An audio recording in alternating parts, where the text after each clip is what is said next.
बिस्मिल्लाहिर्रहमानिर्रहीम। अस्सलाम वालेकुम। सेकंड वाला कंसेप्ट कौन सा है? आज हम सेकंड वाला कंसेप्ट पढ़ेंगे। पहले फर्स्ट वाला अर्हीनियस कंसेप्ट पढ़ा था। सेकंड वाला कंसेप्ट है ब्रोंस्टेड लोरी कंसेप्ट।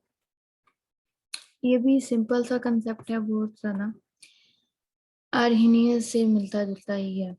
तो 1923 में Danish chemist Bronsted and English chemist Lowry independently presented their theories of acid and bases on the basis of proton transfer। वहां पर क्या कहा था हमने कि एक्वस सॉल्यूशन के अंदर एसिड क्या देता है? हाइड्रोजन आयंस देता है, जबकि बेस क्या देती है? हाइड्रोक्सिल आयंस देती है। लेकिन ब्रोंस्टेड लोरी ने क्या किया? एसिड और बेस को on the basis of proton transfer पर क्या किया है? एक्सप्लेन किया है, उसकी बेस पर डिफाइन किया।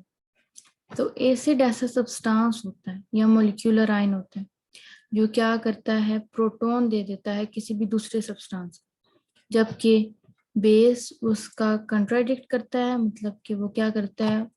एसिड जो भी प्रोटॉन देगा उससे वो एक्सेप्ट कर लेगा। फॉर एग्जांपल यहाँ पर हमारे पास HCl ने NH3 को H पॉजिटिव दे दिया, ठीक है। बेस थी, बेस ने क्या कर लिया? एक्सेप्ट कर लिया, ठीक है। अब ये वाला जो रिएक्शन होता है हमारे पास, ये रिवर्सिबल रिएक्शन होता है। एसिड से देखें आप क्या बना? कंजुगेट बेस बना, और बेस से क्या बना? कंजुगेट एसिड बना। अब कंजुगेट एसिड और कंजुगेट बेस की डेफिनेशन देख लेते हैं। A conjugate acid is a species formed by accepting a proton by a base। अब देखें कि ये एसिड है, ठीक है, यहाँ पर रिवर्सिबल रिएक्शन में। तो इसने क्या किया है? HCl से H पॉजिटिव एक्सेप्ट किया, तभी ये बना है ना कंजुगेट एसिड। और इसे एसिड क्यों कह रहे हैं? जब आप इस रिएक्शन को रिवर्स करेंगे तो ऑब्वियसली यही देगा ना अपना प्रोटॉन क्लोराइड को, तब जाके HCl बनेगा, ठीक है।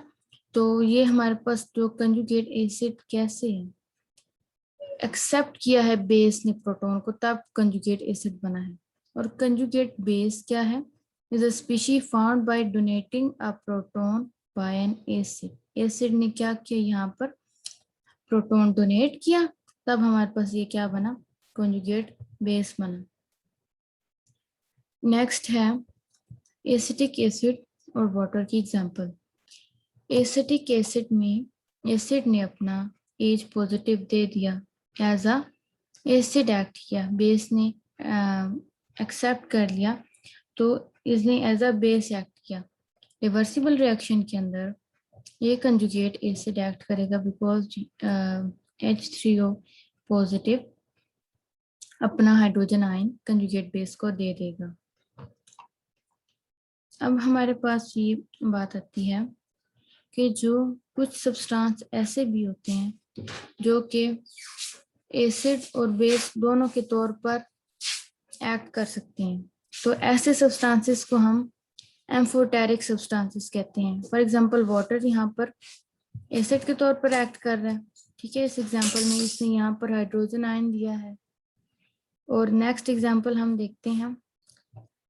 यहाँ पर आप सारी एग्जांपल्स में आप देखें कि यहाँ पर वाटर जो है वो बेस के तौर पर एक्ट कर रहा है। तो ऐसे सब्सटेंसेस जो एसिड के तौर पर भी एक्ट कर सकते हैं और बेस के तौर पर भी एक्ट कर सकते हैं, उन्हें हम क्या कहते हैं? एम्फोटेरिक सब्सटेंसेस कहते हैं। Do you know all Arrhenius acids are Bronsted Lowry acids? Arrhenius acids कौन से होते हैं जो एक्वस मीडियम में क्या देते हैं? H पॉजिटिव देते हैं। तो ब्रोंस्टेड लोरी एसिड्स भी क्या करते हैं? H पॉजिटिव आयन देते हैं ना नेक्स्ट सब्सटेंस को, ठीक है। तो but except OH other Bronsted Lowry bases are not Arrhenius bases. तो अर्हीनियस बेसिस कौन सी होती हैं? जो हाइड्रोजन आयन एक्सेप्ट करती हैं।